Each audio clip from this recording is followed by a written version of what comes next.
Hello friends, welcome to easy notes for your online study channel. आप सबके अपने YouTube channel पे आप सभी का बहुत बहुत स्वागत है।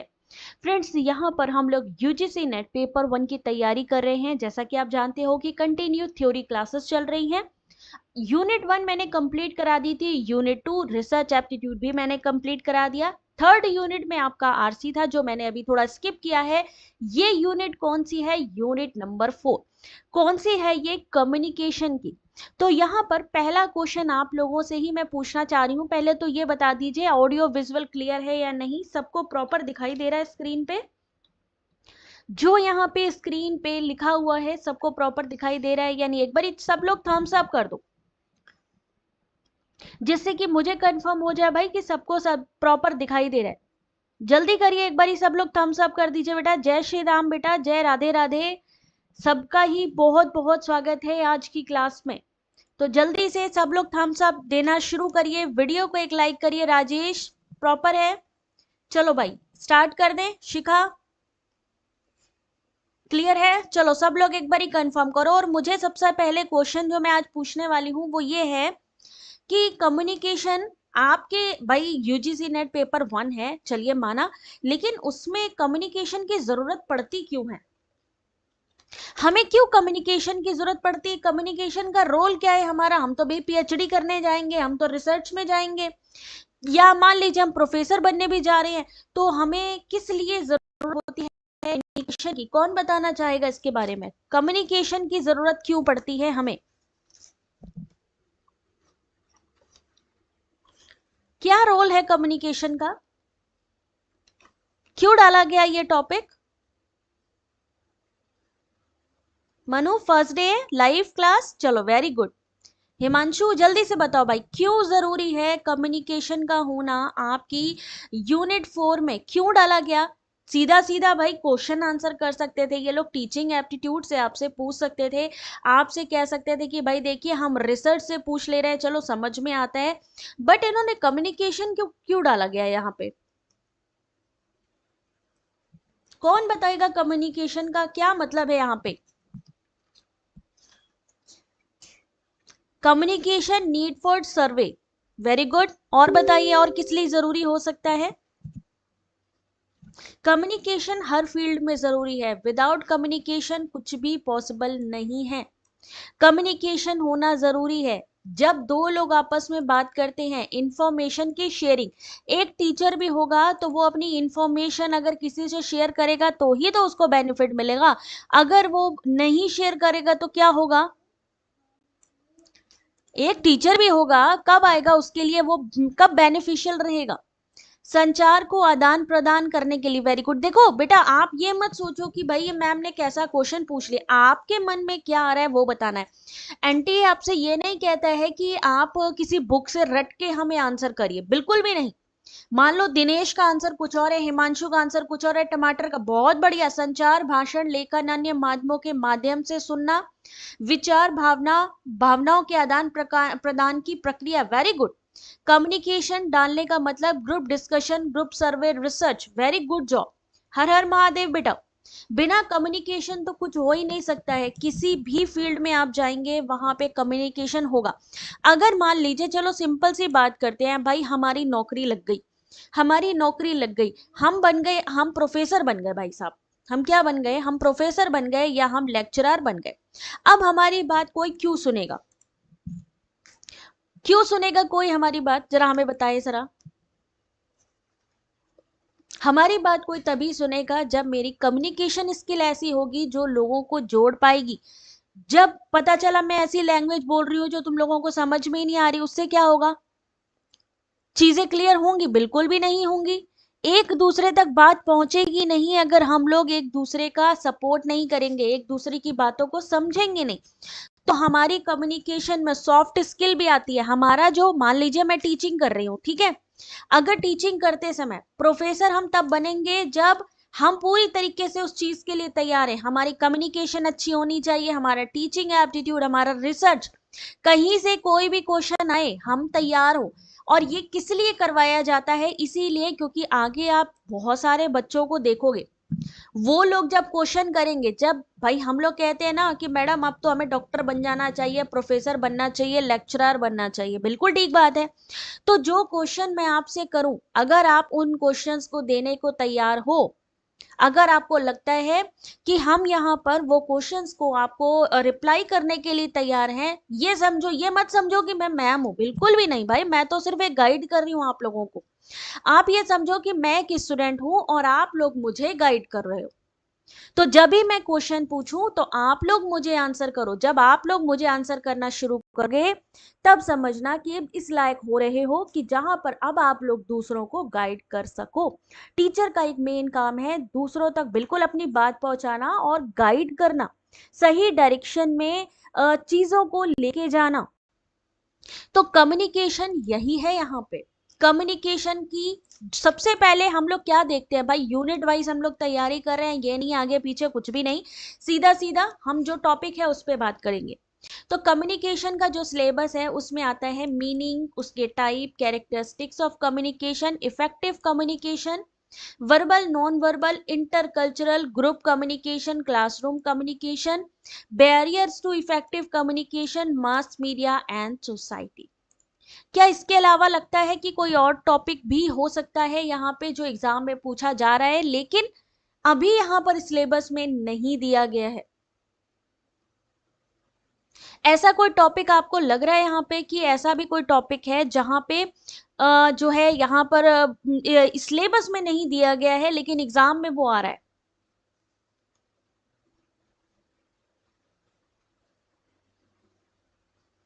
ऐसा कोई टॉपिक है?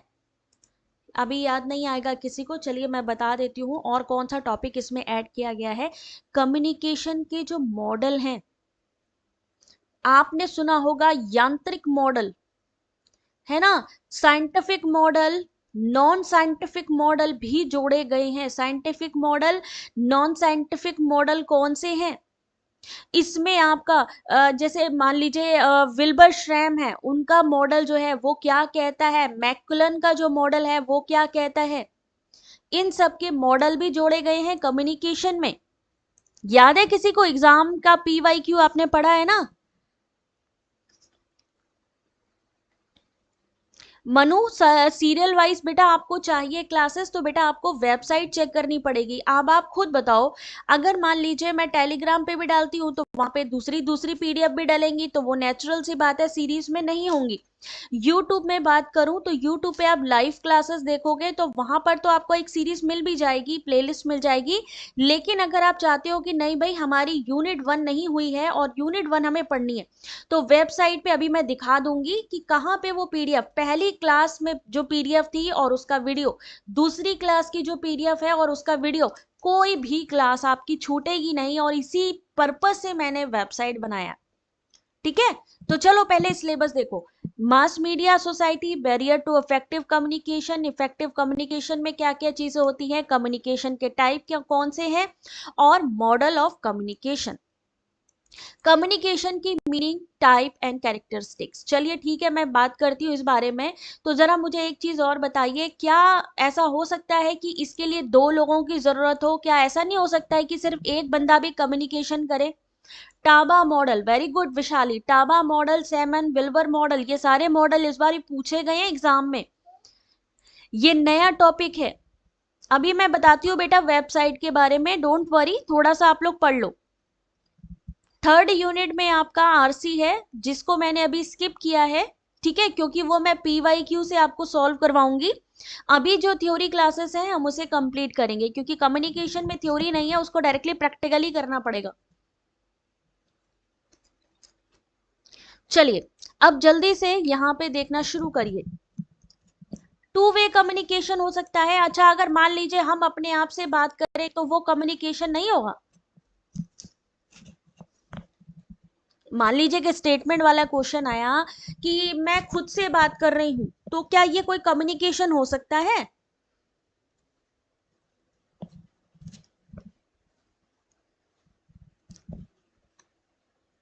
कम्युनिकेशन टू वे होना चाहिए, बिल्कुल सही बात है। राधे राधे आशु, आंसर करते जाओ बेटा। SSK बताओ बेटा, मान लीजिए SSK मैं अपने आप से बात कर रही हूं, मुझे अपने आप से ही बात करनी है, तो क्या वो कम्युनिकेशन में आएगा? इंट्रापर्सनल कम्युनिकेशन वो कम्युनिकेशन का एक प्रकार माना जाएगा। अगर मैं खुद से बात कर रही हूं, सेल्फ से बात करना भी एक कम्युनिकेशन है, टाइप ऑफ कम्युनिकेशन है, दैट इज कॉल्ड इंट्रापर्सनल, बिल्कुल होगा। ठीक है, लेकिन फिर भी ये माना जाता है कि बेस्ट डेफिनेशन जो है वो ये कहती है कि नहीं भाई, ऐसा होना चाहिए कि कम से कम दो लोग आपस में होने चाहिए। अकॉर्डिंग टू डेफिनेशन अगर हम चलेंगे तो हमारे लिए दो या दो से ज्यादा लोग होने चाहिए, लेकिन ऐसा भी है कि अगर आप खुद से बात कर रहे हैं तो उसको भी हम एक कम्युनिकेशन के टाइप में मानेंगे, क्योंकि वो भी बात कर रहे हैं, अपनी इंफॉर्मेशन खुद तक भी दे रहे हैं। तो सेल्फ से बात करना इंट्रा पर्सनल हो जाएगा। तो यहाँ पर आप देख सकते हैं, मोहम्मद बात कर रहे हैं, यहाँ पे दीपशिखा बात कर रही है, सरिता बात कर रही है, दिख रहे हैं स्क्रीन पे। सब लोग आपस में बात कर रहे हैं, जैसे आप लोग बात करते हैं, बहुत चैटिंग करते हैं, सब लोग बड़े आराम से करते हैं। चलो कोई बात नहीं। कम्युनिकेशन का अगर हम यहाँ पे मीनिंग की बात करें तो संचार का अर्थ क्या होगा? संचार, भाषण, संकेत। अच्छा मान लीजिए आप गए, आप कहीं रास्ते पे जा रहे हैं, आपको ट्रैफिक लाइट दिखाई दे रही है, ट्रैफिक लाइट दिखाई दे रही है, क्या यहाँ पर आपको कोई ये बताइए, इसमें जो ये ग्रीन लाइट, येलो लाइट और रेड लाइट दिखाई देती है, ये जो साइन लैंग्वेज होती है, क्या ये कम्युनिकेशन में आती है? कौन से कम्युनिकेशन के अंतर्गत आती है ये? एक माध्यम होना चाहिए बाल मुकुंद, वेरी गुड बेटा। यूनिट 3 बेटा रीडिंग कॉम्प्रिहेंशन है अमीशा, जिसको मैं क्वेश्चन पेपर के थ्रू आपको कराऊंगी कि किस तरीके की क्वेश्चन पेपर में आता है। ठीक है, तो वहां पर आपका रीडिंग जो है कॉम्प्रिहेंशन आ जाएगा आपको। लेकिन क्योंकि जैसा कि हमें थ्योरी कंप्लीट करनी है, डेट इज वाई मैंने कम्युनिकेशन उठाया अभी। ठीक है, जिसको हम लोग प्रैक्टिकल करेंगे, उसको हम प्रैक्टिकल वे पे डिस्कस करेंगे। तो ट्रैफिक लाइट वर्बल में आता है या नॉन वर्बल में आती है? ट्रैफिक लाइट, साइन लैंग्वेज भी एक तरीके का कम्युनिकेशन ही है, बिल्कुल सही है, और वो एक नॉन वर्बल है। नॉन वर्बल का क्या मतलब हुआ? लेखन, अगर आप किसी को लेटर लिख रहे हैं तो क्या कम्युनिकेशन है? व्यवहार के माध्यम से सूचना देना, विचार, भावना, भावनाओं के आदान प्रदान की प्रक्रिया, communication. Communication is a process of exchanging information, idea, thought, feeling and emotion through speech, बोल के, स्पीच, सिग्नल, राइटिंग और बिहेवियर। किसी को लेटर लिख रहे हैं, उसको भी हम क्या कह सकते हैं कि भाई हम कम्युनिकेशन कर रहे हैं। कोई भी कार्य जिसके द्वारा एक व्यक्ति किसी अन्य व्यक्ति को देता है या उसे प्राप्त करता है, उस व्यक्ति की जरूरत, इच्छा, धारणा, ज्ञान, भावनात्मक स्थिति के बारे में जानकारी। संचार जानबूझकर या अनजाने में हो सकता है। हो सकता है क्या? संचार में इन्होंने एक स्टेटमेंट लिखा और स्टेटमेंट ये कह रहा है कि हम संचार जानबूझ के भी करते हैं और कभी कभी ये चीज अनजाने में भी हो जाती है। डेट इज पॉसिबल क्या? अनजाने में भी होती है, ऐसा होता है क्या? क्या एक स्टेटमेंट वाला क्वेश्चन हम मान लें कि जो आपका कम्युनिकेशन है वो पारंपरिक भी हो सकता है और अपरंपरागत भी हो सकता है? Is it possible? ये दो स्टेटमेंट आपके सामने, हम अपने द्वारा कुछ भी करते हैं वह सब कम्युनिकेशन है, कम्युनिकेशन के बिना आप कुछ भी नहीं कर सकते। दीपशिका और प्रिया राजपूत इस क्लास का टॉपर हैं, ये दोनों हमेशा सही आंसर देती, क्या बात है, वेरी गुड। सभी लोग आंसर दे सकते हो बेटा, अगर आपके अगर आपने ध्यान से कॉन्सेप्ट को समझ लिया ना, तो सारी चीजें एकदम क्लियर हो जाएंगी। वेरी गुड वैशाली, कॉन्ग्रेचुलेशन बेटा, जॉब लग गई, बहुत बढ़िया, बहुत बढ़िया बेटा। ठीक है ना, ऐसे ही सक्सेसफुल होना है आपने भी। तो इस तरीके के स्टेटमेंट आते हैं आपके। अब वो क्वेश्चन नहीं आते कि भाई आपने भाई पढ़ लिया हो गया, यहां से ऐसे छाटता है। वो भाषा भी हो सकता है, गैर भाषा, वर्बल भी हो सकती है, नॉन वर्बल भी हो सकती है, बिल्कुल सही बात है। ठीक है ना, चलो आगे बढ़ते हैं। संचार लिखित बोले गए शब्द, प्रतीक, कार्यों के माध्यम से विचार, विचारों, सूचनाओं का आदान प्रदान है। अच्छा एक चीज बताओ, मान लीजिए आप जो है यहाँ पर व्हाट्सएप यूज कर रहे हैं, व्हाट्सएप यूज कर रहे हैं और व्हाट्सएप पे आपने किसी को एक इमोजी भेज दी, क्या भेज दी? एक इमोजी भेज दी। तो ये इमोजी जो आपने भेजी, इसे किस रूप में माना जाएगा? इमोजी यूज करते हैं, कौन कौन यूज करता है? कोई बात नहीं सीमा, अभी देखो प्रॉपर आ रहा है आपको। इमोजी का यूज करते हैं अपने अपने आपने व्हाट्सएप चैट में, तो उसको आप क्या कहेंगे? वो कम्युनिकेशन का कौन सा रूप होगा? बहुत ध्यान से पढ़िए, क्योंकि इसके बाद मैं एमसीक्यू कराने वाली हूं, और एमसीक्यू में किसी ने गड़बड़ करी तो आज देखियो खैर नहीं है भाई किसी की भी।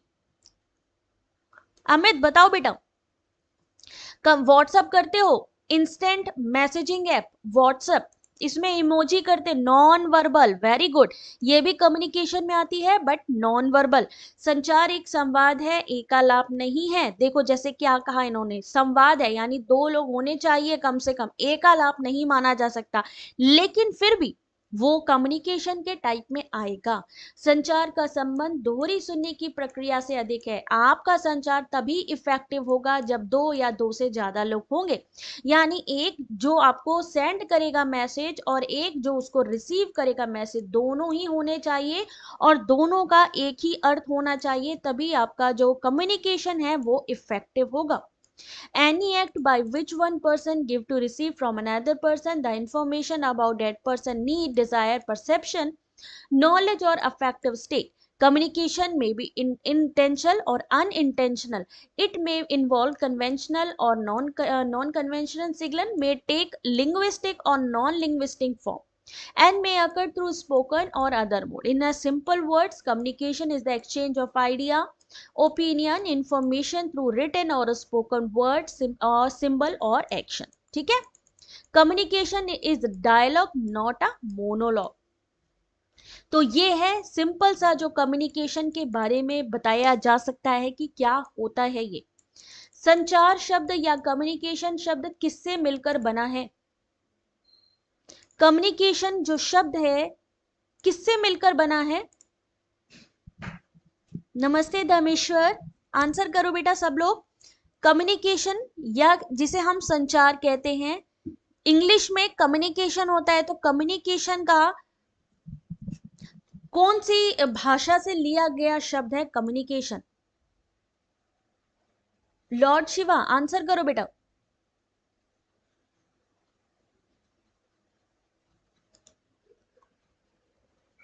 संचार का मूल लैटिन वर्ड कम्युनिकेयर से है, जिसका अर्थ है साझा करना। क्या साझा करना? इंफॉर्मेशन सामान्य बनाना। संचार को आमतौर पर सूचना के प्रसारण के रूप में समझा जाता है। किसी संदेश को किसी माध्यम, जो कि ध्वनि, कागज, शारीरिक गतिविधि या बिजली का उपयोग करके प्रेषक से प्राप्तकर्ता तक पहुंचाया जाता है। एक अलग अर्थ में संचार शब्द का तात्पर्य केवल उस संदेश से भी हो सकता है जिसे संप्रेषित किया जा रहा है, या ऐसे प्रसारणों का अध्ययन करने वाले जांच क्षेत्र से भी हो सकता है। अच्छा, अभी एक रिसेंटली G20 सम्मेलन हुआ था, G20 सम्मेलन हुआ था, उसकी मैंने एक वीडियो भी बनाई थी, वहां पे कुछ क्वेश्चंस भी मैंने दिए थे। अच्छा एक चीज बताइए, यहाँ पर जो अपने प्रधानमंत्री हैं उन्होंने इंडिया का जो नया नाम यहाँ पे रखा या जिससे उसको प्रोनाउंस किया, वो क्या था? मतलब इंडिया की जगह उन्होंने किस शब्द का इस्तेमाल किया?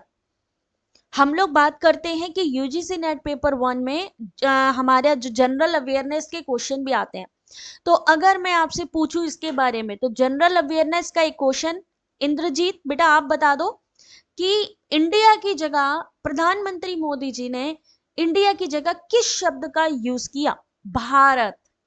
वेरी गुड जॉब बेटा, इसका मतलब है यार परफेक्ट चल रहे हो। हाँ अमित आनंद, भारत बोला है बेटा, भारत भारत। और कौन सी मूर्ति स्थापित की गई है, कौन सा स्टेचू स्थापित किया गया था वहां पे? G20 का जहां सम्मेलन हो रहा था, वहां पे एक मूर्ति भी स्थापित की गई, वो कौन सी मूर्ति थी? अभी current affair general awareness check हो जाएगा सभी का ही। कौन सी मूर्ति स्थापित की थी?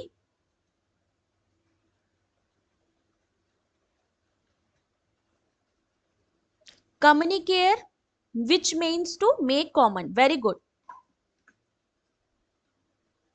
इंडिया शब्द बाद में आया था, भारत पहले आया था, इसीलिए उन्होंने भारत शब्द का वहां पे यूज किया और उन्होंने कहा कि भारत शब्द को ही बढ़ावा दिया। नटराज की मूर्ति, भाई वाह क्या बात है, नटराज की मूर्ति कितने फीट की थी, कुछ याद है? कितने फीट की थी ये नटराज की मूर्ति? नटराज की मूर्ति लगाई गई थी यहाँ पे।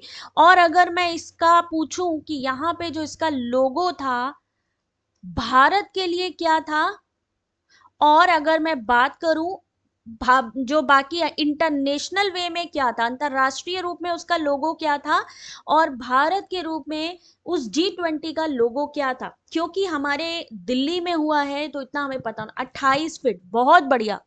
अष्ट धातु की नटराज की मूर्ति कर्नाटका में बनी, बहुत खूब बेटा।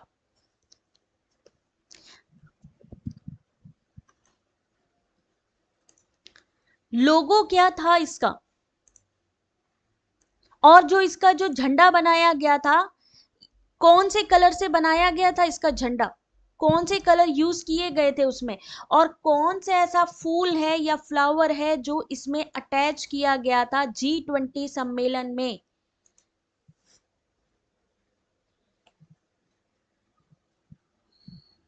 भारत में है वासुदेव कुटुंबकम, बहुत बढ़िया, वसुदेव कुटुंबकम।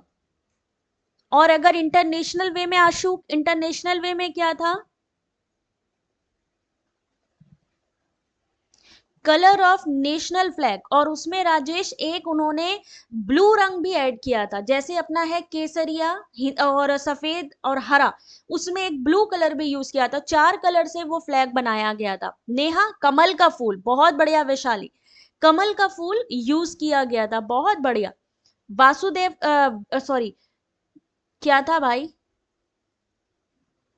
सभी का स्वागत सूर्य मंदिर कोणार्क में हुआ। और अगर हम सबकी बात करें, सबकी बात करें तो सब पूरे इंटरनेशनली उसका क्या लोगो था, पता करके बताइए भैया। ये सारे क्वेश्चन ना कभी भी आ सकते हैं, क्योंकि ये सारी चीजें पूछी जाती हैं आप लोगों से जनरल अवेयरनेस में। Communication has its roots in Latin verb communicare, which means to share, to make common. Communication is usually understood as the transmission of information. In this regard, a message is conveyed from a sender to a receiver using some form of medium such as sound, paper, bodily movement or electricity. संचार के लक्षण, संचार कैसा होना चाहिए, संचार कैसा होना चाहिए। इंडिया का ब्लू, कमल का फूल यूज किया गया है ना। तो यहां पर ये सारी चीजें भी, क्योंकि देखो भाई गवर्नमेंट पॉलिसी एग्जाम में आती है, गवर्नमेंट पॉलिसी जो जो नई आ रही है उनको देख लीजिए कि लड़कियों की जो है सुरक्षा के लिए कौन सी योजना है, G20 समिट कहाँ हुआ है ना, ये सारी चीजें भी। One earth, one family, one future, very good Vikas, बहुत बढ़िया। ठीक है, तो क्या क्या भाई हम नहीं बताएंगे, अब आप लोग बताइए, अब पढ़ते जाइए और बताते जाइए भाई। अब आप, मैं एक स्टूडेंट हूं जैसा कि मैंने आपसे कहा, अब आप बताएंगे कि जो कम्युनिकेशन है उसके कैरेक्टरिस्टिक्स क्या होने चाहिए, बताते चलिए जल्दी जल्दी। वेरी गुड नेहा, केसरिया, व्हाइट, हरा, नीला। सीमा, दो तरफा होना चाहिए, और बताइए। G20 was also seen in logo, बिल्कुल सही। Theme of G20, one earth, one family, one future, very good job. चलो अभी बताओ रंजना बेटा, दो तरफा संचार होना चाहिए। संचार में, संचार दो या दो से अधिक व्यक्तियों के बीच समझ की दो तरफा प्रक्रिया, प्रेषक प्राप्तकर्ता एक संवाददाता, है ना। क्या चीज है, एक व्यक्ति स्वयं से संवाद नहीं कर सकता, कर सकता है भैया, ये तो अपवाद है इसमें। सतत प्रक्रिया होनी चाहिए भाई, सतत प्रक्रिया यानी कंटिन्यू चलने वाली एक प्रक्रिया होनी चाहिए। ये एक मॉडल भी है जो कंटिन्यू चलता है, यानी एक मॉडल ऐसा भी है जिसे हम ट्रांजैक्शन मॉडल कहते हैं, ट्रांजैक्शन जिसे हम लेन देन का मॉडल कहते हैं। इसमें क्या होता है, कंटिन्यू एक सेंडर होता है और एक रिसीवर होता है, कंटिन्यू चलती रहती है ये प्रोसेस, किसमें, ट्रांजैक्शन मॉडल में।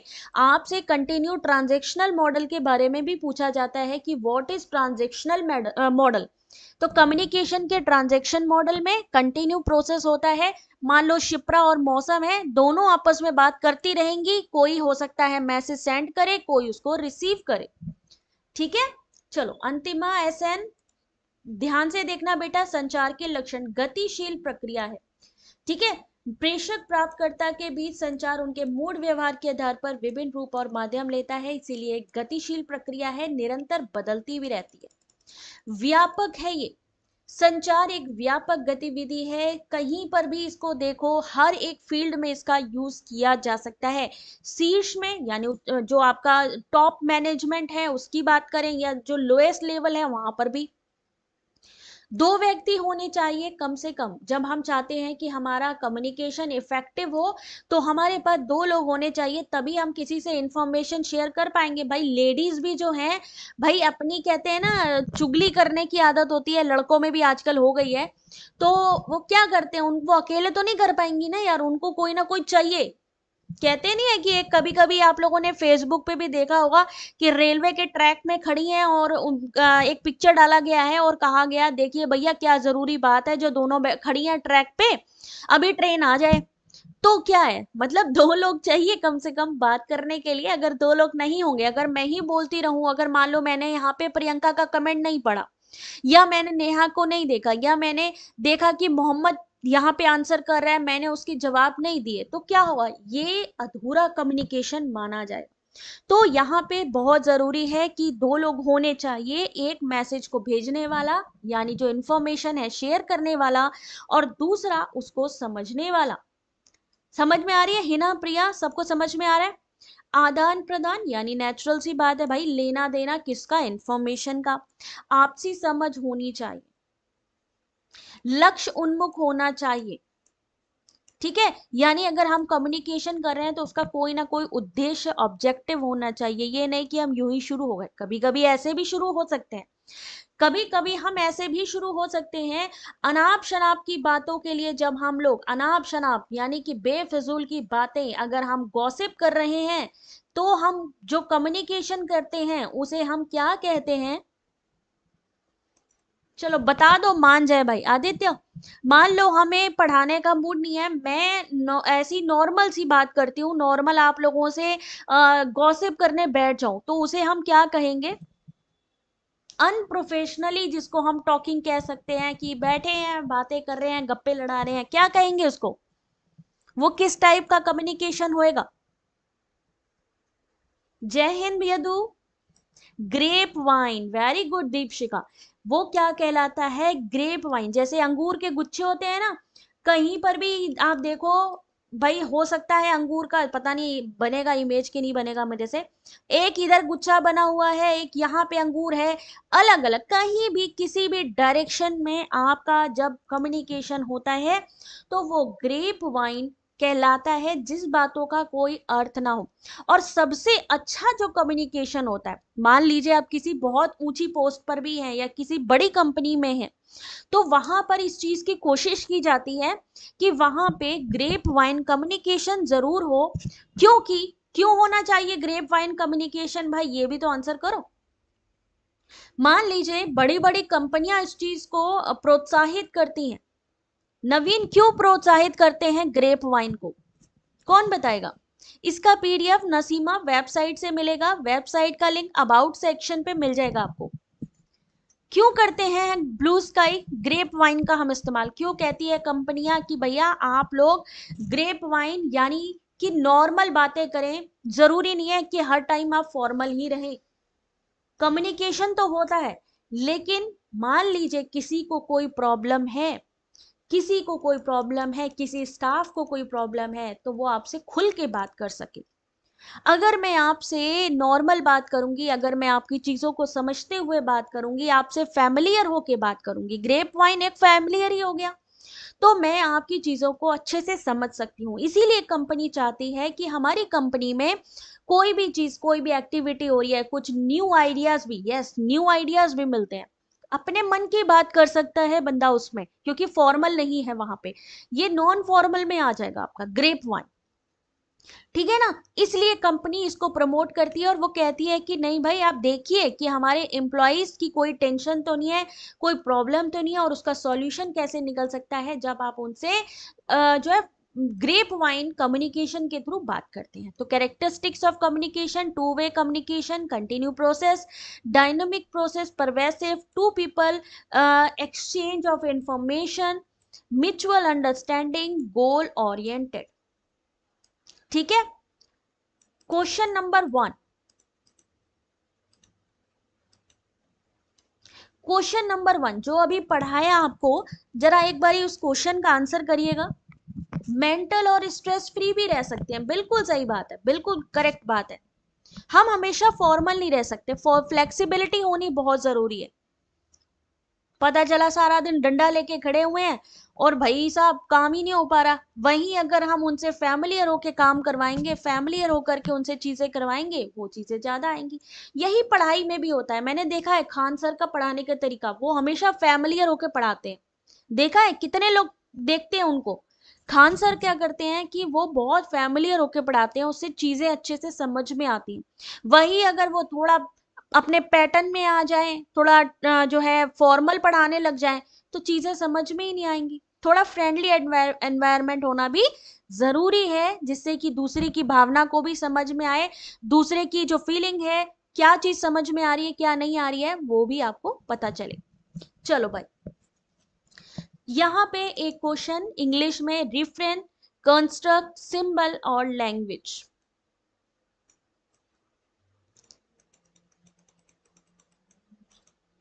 चलिए इस क्वेश्चन का जरा आंसर करने की कोशिश करिए। क्या क्या लिखा है? संदर्भ, निर्माण, प्रतीक और भाषा। मोटिवेट होते हैं लोग ग्रेप वाइन से, बिल्कुल सही है।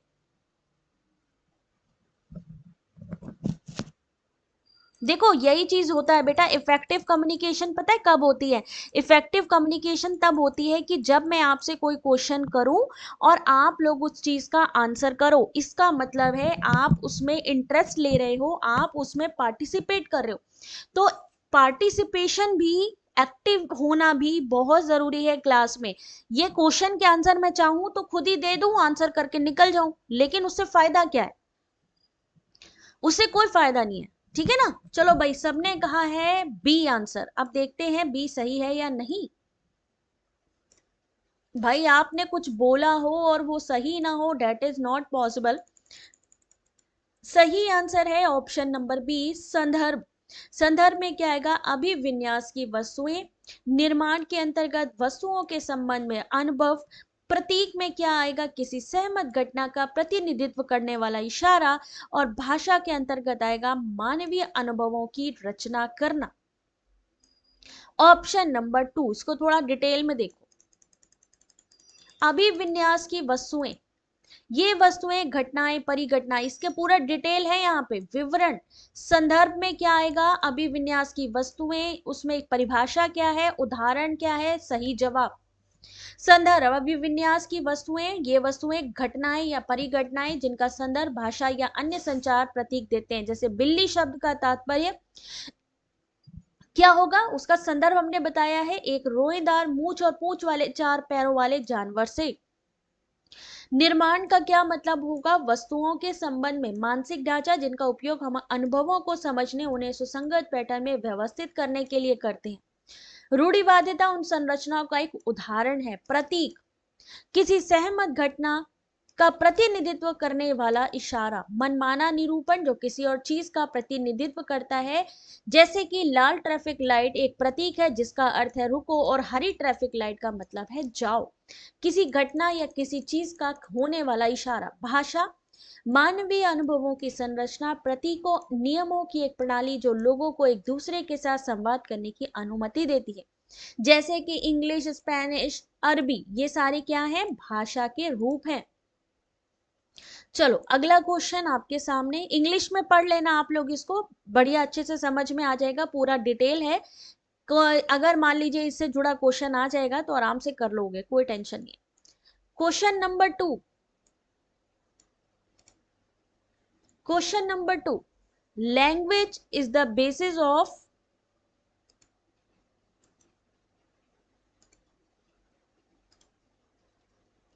यहाँ पे ABCDE और उनमें से आपको चूज करके आंसर करना है क्वेश्चन नंबर 2।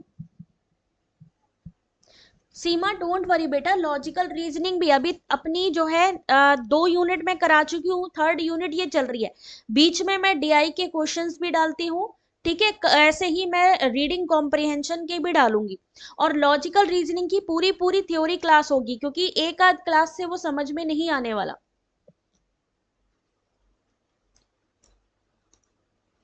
हिंदी में देखो, और अगर आप चाहते हो कि आपके आंसर सही हो तो जल्दी से भाई वीडियो को एक लाइक भी कर दो।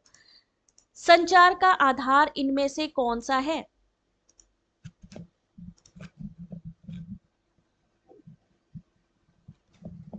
भाई लाइक कर दो वीडियो को अगर आप चाहते हो कि मेरे क्वेश्चन के आंसर सही होना शुरू हो जाए। कभी कभी कंप्यूटर नाराज हो जाता है, फिर सोच लो आते हुए क्वेश्चन गलत हो जाते हैं।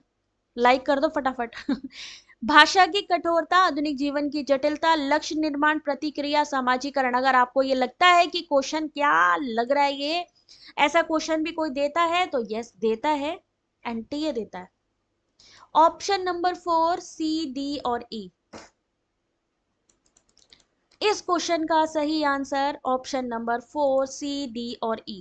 लक्ष्य का निर्माण, प्रतिक्रिया और समाजीकरण। समाज का संचार का आधार है प्रतिक्रिया, लक्ष्य निर्माण और समाजीकरण। Communication is the basis of goal formation, feedback and socialization. Option number 4। अगला क्वेश्चन आपके सामने आने से पहले कुछ एक्सप्लेनेशन है, उनको देख लीजिए। यहाँ पे लक्ष्य निर्माण, जहां पे सामान्य उद्देश्यों को स्थापित करना, उनकी दिशा में काम करने की अनुमति देना। प्रतिक्रिया, फीडबैक के बिना ज्यादातर कम्युनिकेशन को अच्छा नहीं समझा जाता है, इसलिए कम्युनिकेशन होना बहुत जरूरी है, और कम्युनिकेशन में फीडबैक बहुत जरूरी होता है कि सामने तक हमारी जानकारी पहुंची और उसने उस चीज का क्या फीडबैक दिया। सामाजिकरण, भाई हम कम्युनिकेशन का यूज कहाँ करते हैं? सामाजिक प्रक्रिया में। हम किसी पार्टी में गए, हमने 4 लोगों से मिले, उससे बात करी, वो किसके अंतर्गत आ जाएगा? समाज में रहते हैं तो हमें समाज में सामाजिकरण करना पड़ेगा। किसके थ्रू? कम्युनिकेशन के थ्रू। विल्बर श्रैम एक अमेरिकी संचार सिद्धांत का शोधकर्ता थे, जिन्हें संचार अध्ययन के क्षेत्र में संस्थापकों में से एक माना जाता था। विल्बर श्रैम, उनके यहाँ पे सिद्धांत के बारे में हालांकि मैं मॉडल कराऊंगी, चाहो तो एक बार इसको पढ़ लेना। अभी सारे मॉडल मैंने करवाने हैं, अभी ऊपर ऊपर का ये मैं जो इंपॉर्टेंट टॉपिक है वो मैं करवा रही हूँ, ठीक है। क्वेश्चन नंबर 3 इंग्लिश में पढ़ लो, फिर मैं आपको हिंदी में दिखा रही हूँ। Thank you Ranjana, thank you Deepshikha, thank you Seema. Like कर दिया करो भाई सब लोग बिना कहे। कोई टैक्स नहीं है उसके लिए, मैंने मना कर रखा है सरकार को कि भैया टैक्स मत लगाइयो किसी पर। संचार में अर्थ किसी व्यक्ति का संदर्भ देते हैं।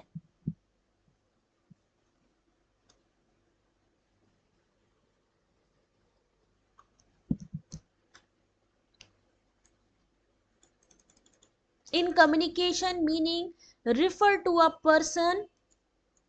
सही आंसर इस क्वेश्चन का ऑप्शन नंबर 2, किसी संदेश पर आंतरिक प्रतिक्रियाएं। संचार में अर्थ किसी संदेश के प्रति व्यक्ति की आंतरिक प्रतिक्रियाओं को संदर्भित करता है। संचार यानी कम्युनिकेशन के बारे में यहाँ पर बात हो रही है।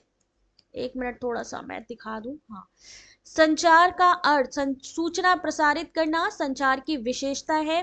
मानव अस्तित्व, संगठनात्मक अस्तित्व है ना, तथ्यों, राय, भावनाओं, इन सबको करने वाली कंटिन्यू प्रोसेस है। निर्देशन का प्रबंधन कार्य प्रभावी संचार पर निर्भर करता है। इंग्लिश में भी यही चीज है, ट्रांसमिटिंग इंफॉर्मेशन है ना, कम्युनिकेशन। चलो क्वेश्चन नंबर 4 देखो फटाफट। According to Confucius the best communication, यानी कन्फ्यूशस थे एक संचार में, इन्होंने भी डेफिनेशन दिया और इनके अनुसार सर्वोत्तम संचार कैसा होता है। ये क्वेश्चन आपके PYQ में यानी कि प्रीवियस ईयर क्वेश्चन पेपर में भी आया हुआ क्वेश्चन है। According to Confucius, the best communication is always silent, uses fewer words, uses impressive word, uses strong word.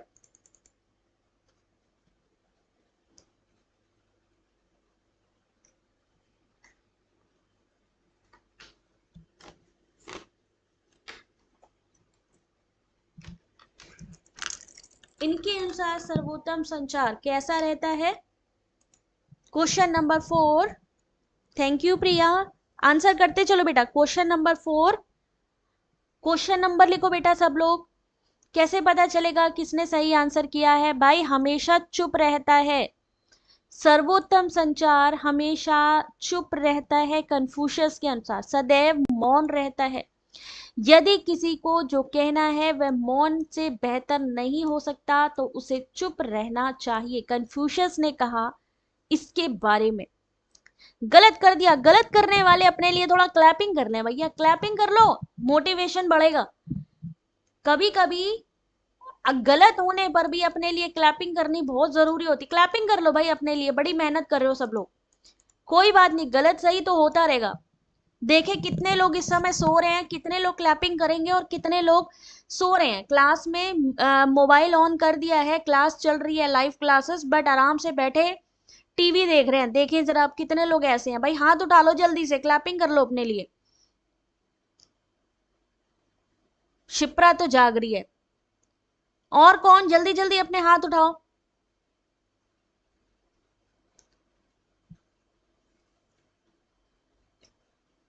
जो लोग नहीं उठाएंगे इसका मतलब भाई वो तो अभी सो रहे हैं। वो तो मतलब ऑन कर ली उन्होंने लाइव क्लास की, भाई पढ़ाई तो मेरी चल रही है लेकिन चल कुछ और रहा है। बहुत बढ़िया, ऐसे ही जागते रहो। जागते रहो सब लोग। कन्फ्यूशस जो बिना विनम्रता के बोलता है उसे अपने शब्दों को अच्छा बनाने में कठिनाई होगी। जो व्यक्ति अपने परिवार को नहीं पढ़ा सकता उसके लिए दूसरों को पढ़ाना संभव नहीं। यदि भाषा सही नहीं है तो उसका आशय नहीं है। यदि जो कहा गया वह अभिप्राय नहीं है तो वह अधूरा रह जाएगा। उन्होंने कहा बुरा बोलने से क्या अच्छा है कि आप चुप रहिए। मौन एक सच्चा मित्र है जो कभी विश्वासघात नहीं करता। इसलिए उन्होंने कहा अगर अच्छा संचार करना है तो मौन रहिए। लेकिन मौन का मतलब ये नहीं है कि बिल्कुल चुप हो जाइए। जहां पे क्वेश्चन करें वो आंसर करें। चलिए अगला question, question number 5। A definition that has a meaning that is deliberately assigned to some symbol is called। वह परिभाषा जिसका कोई अर्थ जानबूझकर किसी प्रतीक को दिया गया हो क्या कहलाती है? याद रखिए, लेक्सिकल, प्रिसाइजिंग, स्टिपुलेटिव और परसुएसिव। यहां से आपका एक क्वेश्चन बनता है, इसलिए मैं एक स्टार दूंगी इसको और इंपॉर्टेंट लिखूंगी। इसको आपने 100% पढ़ना ही पढ़ना है। सोना नहीं है। देखो भाई कभी भी फॉर्म आ सकते हैं और इस साल का ये आखिरी फॉर्म होगा। अगले साल मिलेगा फिर जून में, और जून तक अगर कहीं नेगेटिव मार्किंग आ गई फिर तो सोचना नहीं, फिर तो मतलब सोचो क्या हो जाएगा फिर। क्योंकि अब बहुत चीजें बदल रही हैं। पहले तो लोगों ने ये भी कहा कि सीबीटी एग्जाम नहीं होगा, हो गया है ना। ये फर्स्ट क्लास है कम्युनिकेशन की पवन। आज ही से हमने कम्युनिकेशन स्टार्ट किया है। इसलिए कोशिश करो कि ये जो आपका दिसंबर वाला एग्जाम है हाथ से जाने मत देना। वे परिभाषा जिसका अर्थ कोई अर्थ जानबूझकर किसी प्रतीक को दिया गया हो क्या कहलाती है? शर्तात्मक कहलाती है। शर्तात्मक कहलाती है कि सटीक कहलाती है? किसी प्रतीक को दिया गया हो तो शर्तात्मक कहलाती है भाई। बहुत बढ़िया, बहुत खूब। दोबारा सोते पाए गए सब भैया लोग, बहुत बढ़िया। Option number 3 शर्तात्मक। परिभाषा के प्रकार शाब्दिक परिभाषा, जैसे कि यहाँ पे इंग्लिश भी पढ़ लो हिंदी में भी पढ़ लो। शाब्दिक परिभाषा क्या थी यहाँ पे? लेक्सिकल जिसको बोलते हैं, शाब्दिक लेक्सिकल। उसमें क्या आता है? एक शाब्दिक परिभाषा का उपयोग उस अर्थ को बताने के लिए किया जाता है जो किसी शब्द का किसी भाषा में पहले से मौजूद हो, जैसे कि शब्दकोश। परिभाषाएं शाब्दिक परिभाषाओं के सभी उदाहरण। यह स्पष्टता को दूर करने के उद्देश्य को पूरा करता है। शर्तात्मक परिभाषा एक निर्धारित परिभाषा पहली बार किसी शब्द को एक अर्थ प्रदान करती है। इसमें या तो एक नया शब्द गढ़ना या किसी पुराने शब्द को नया अर्थ देना शामिल हो सकता है। इसका उद्देश्य अधिक जटिल अभिव्यक्ति को सरल बनाना है। जैसे आप सेल्फी लेते हैं, इमोजी लेते हैं, ऑनलाइन चैटिंग करते हैं और उसमें फ्रेंड, गुड नाइट, प्लीज इस तरीके से लिखते हैं, तो ये परिभाषा कैसी कहलाती है?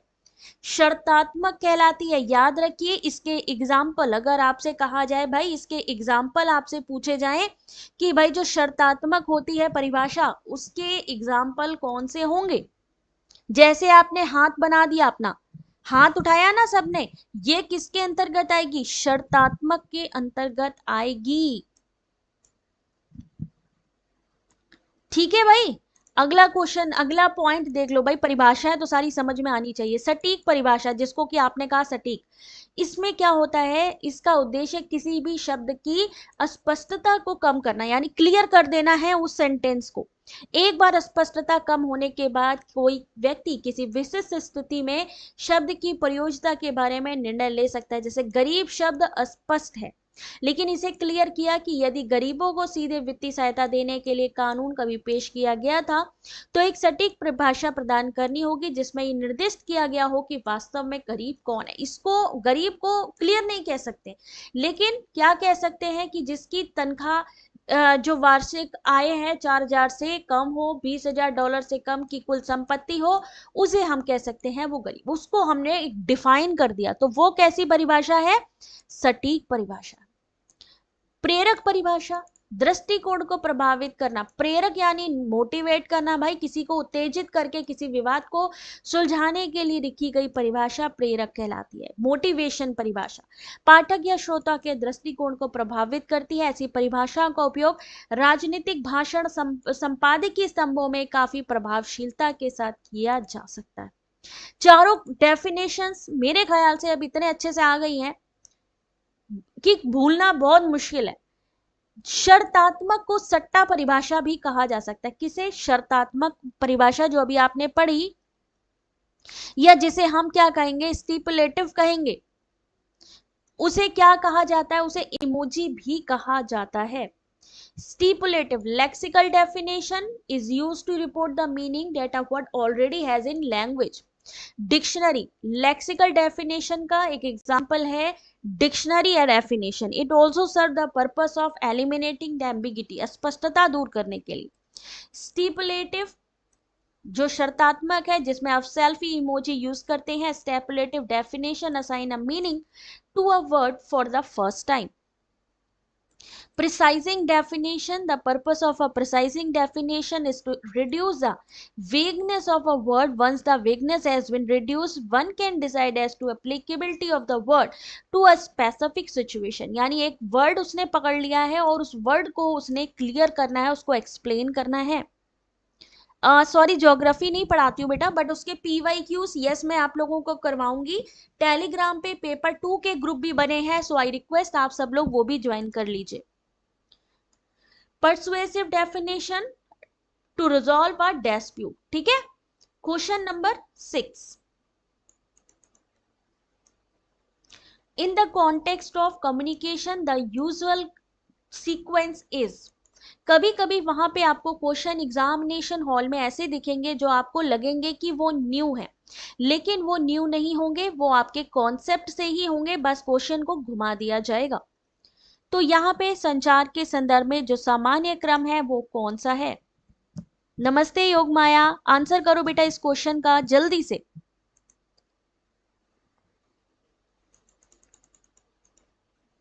संचार के संदर्भ में जो सामान्य क्रम है वो कौन सा है।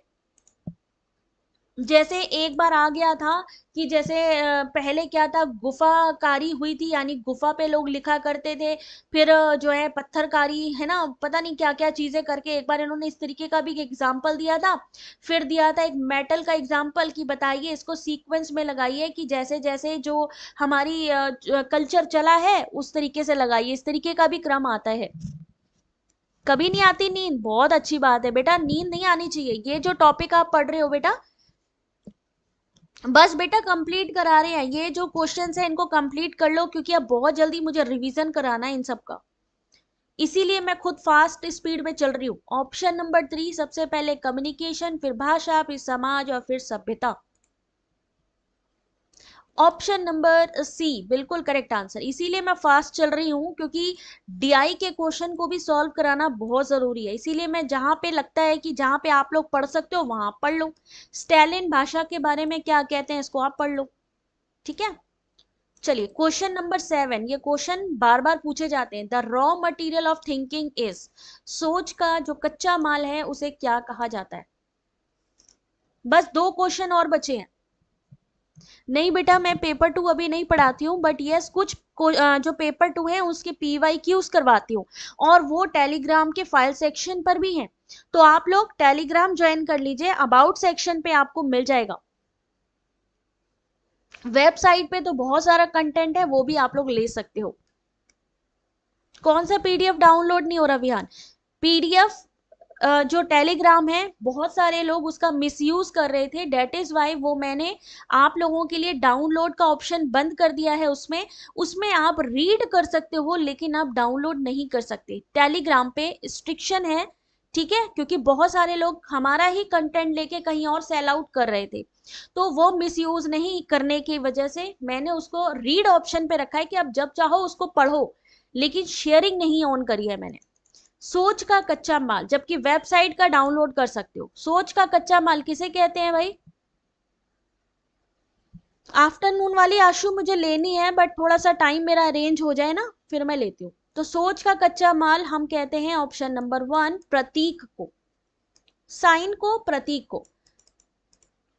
सोचना संज्ञानात्मक गतिविधि है, एक ये व्यवहार के पैटर्न को संदर्भित करता है जिसमें कोई व्यक्ति किसी विशिष्ट समस्या के समाधान के लिए बाहरी घटनाओं के आंतरिक प्रतिनिधित्व जैसे घटनाओं, प्रतीकों, संकेतों का उपयोग करता है। इसके कच्चा माल अगर हम बात करें तो छवियां, मन की तस्वीरें जिनमें किसी वस्तु, घटना के, याद रखिए कच्चा माल, रॉ मटेरियल थिंकिंग प्रोसेस का कौन सा है? छवियां, संकल्पना, प्रतीक, भाषा, मांसपेशियों की गतिविधियां।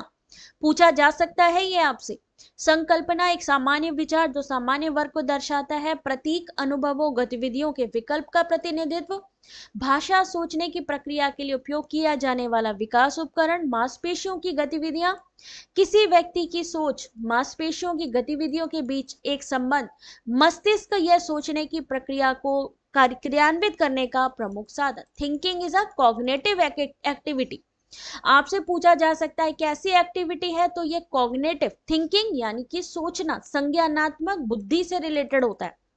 The various elements raw material is image, concept, symbols, language, muscular activity and brain. जो भी दिमाग से जुड़ी चीजें हैं वो किसके अंतर्गत आती हैं? कॉग्निटिव के अंतर्गत आती हैं, यानी कि संज्ञानात्मक। Question number 8, in communication meaning refer to a person. ये तो हम करवा चुके हैं ना, आंतरिक प्रतिक्रियाएं। ये वाला क्वेश्चन तो करवा दिया है, कंप्लीट हो गया क्या? एक मिनट देख लेने दो भैया, ये वाला क्वेश्चन तो मैंने करवा दिया था। हाँ हो गया भाई, ठीक है ठीक है ठीक है ठीक है भाई, हो गई क्लास। ज्यादा आप लोगों को परेशान होने की जरूरत नहीं है। अब आपने क्या करना है, हमारी जो साइट है उसको भी चेक कर लेना है। इजी, जो इस चैनल का नाम है easy notes for you online study, अभी मैं दिखा देती हूँ कहाँ से आपको, मान लीजिए पहले की क्लासेस छूट गई, .in का इस्तेमाल करना है, ठीक है।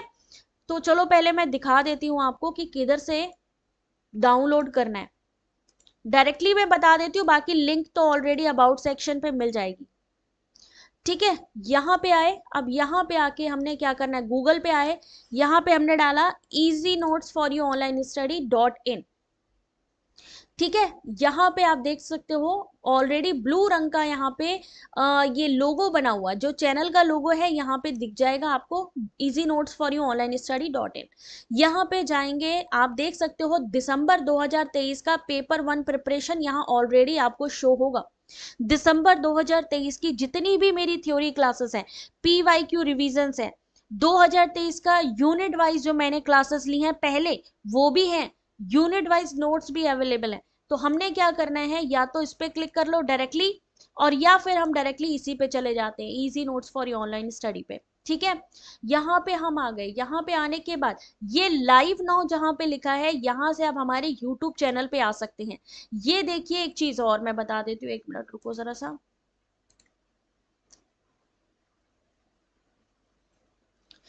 यहाँ पे ज्वाइन टेलीग्राम का भी ऑप्शन दिखाई दे रहा है, ज्वाइन टेलीग्राम, यानी आप यहाँ से भी डायरेक्टली ज्वाइन कर सकते हैं हमारे टेलीग्राम को। ये देखिए टेलीग्राम का ऑप्शन दिख रहा है, यहाँ पे आपको यूट्यूब का टेलीग्राम का, फेसबुक, इंस्टाग्राम, ट्विटर, ये सारे के सारे लोगोस आपको यहाँ दिख जा रहे होंगे। ये देखिए जहां पे मैं यहाँ पे दिखा रही हूँ आपको, ये सारे के सारे यहाँ से आप ज्वाइन कर सकते हो। ज्वाइन टेलीग्राम यहाँ से कर सकते हो। लाइव नाउ से आप यूट्यूब आ सकते हो। यहाँ पे आप जाओगे, यहाँ पे आपको जैसे ही जाओगे या तो यूजीसी नेट देख लो, स्टडी मटेरियल, यहाँ पे दिसंबर 2023 की क्लास मिल जाएगी। ये देखिए दिसंबर 2023 की previous year question paper, unit wise MCQs, mock test यहाँ पे मिल जाएंगे, लेटेस्ट अपडेट मिल जाएगी। तो हम यहाँ पे, क्योंकि अभी हम क्लास कर रहे हैं, तो ऑलरेडी यहाँ पे देखिए जून का क्वेश्चन पेपर भी अवेलेबल है, दिसंबर 2023 का पेपर 1 यूनिट वाइज यहाँ पे हमने आर्टिकल ओपन कर लेना है। सीरीज वाइज की मैं बात कर रही हूँ, इसलिए इस वेबसाइट की जरूरत है। यहाँ पे थोड़ा सा स्क्रॉल करके आप नीचे आएंगे, किनारे देखिए क्विज है, अगर आप क्विज में पार्टिसिपेट करना चाहते हैं तो वो भी आप कर सकते हैं। Check it out. अब देखिए टीचिंग एप्टीट्यूड जो आपका यूनिट 1 है, यूनिट 1 में ये रही पीडीएफ क्लास 1 की, उसका वीडियो, क्लास 2 टीचिंग एप्टीट्यूड उसका वीडियो, क्लास 3 उसका वीडियो, सेम ऐसे ही आज की क्लास का वीडियो कहाँ मिलेगा, इस रिसर्च एप्टीट्यूड की क्लास के नीचे मिलेगा। इसके नीचे यहाँ पर आपको कम्युनिकेशन का ये मिलेगा। कल मैंने जो एमसीक्यू कराए थे रिसर्च के, वो यहाँ पे आपको मिल जाएंगे, उसके वीडियोस भी आपको यहाँ से मिल जाएंगे। सिंपल सा इसको क्लिक करेंगे आप, जैसे ही इसको क्लिक करेंगे आपका जो पीडीएफ है वो डाउनलोड होने लगेगा। डाउनलोड ऑप्शन से उसको आप लोग डायरेक्टली ले सकते हैं। देखिए कल मैंने आपको करवाया है ये चीज, ठीक है ना। तो ऐसे ही आपको सारे के सारे पीडीएफ ले लेने हैं और ये आप लोग डाउनलोड कर सकते हो। हालांकि टेलीग्राम के जो हैं वो आपको वहीं पर ही पढ़ने पड़ेंगे। आई होप अब आप लोगों को समझ में आई होगी चीजें। पीडीएफ ओपन होगा, यहाँ पे आप जितने भी पीडीएफ देखेंगे वो सारी चीजें बिहान ओपन होंगी, दोबारा ट्राई करके देखिए, ठीक है। और जाने से पहले वीडियो को लाइक शेयर कर दीजिए। कितने स्टार देना चाहेंगे, कितना फीडबैक देना चाहेंगे जरूर दीजिए, जिससे मुझे पता चल जाए कि मुझे अगली बार कितनी मेहनत करनी है और कैसा कंटेंट लाना है। तो अब मिलते हैं आपसे कल, तब तक के लिए अपना ध्यान रखें। Take care, God bless you.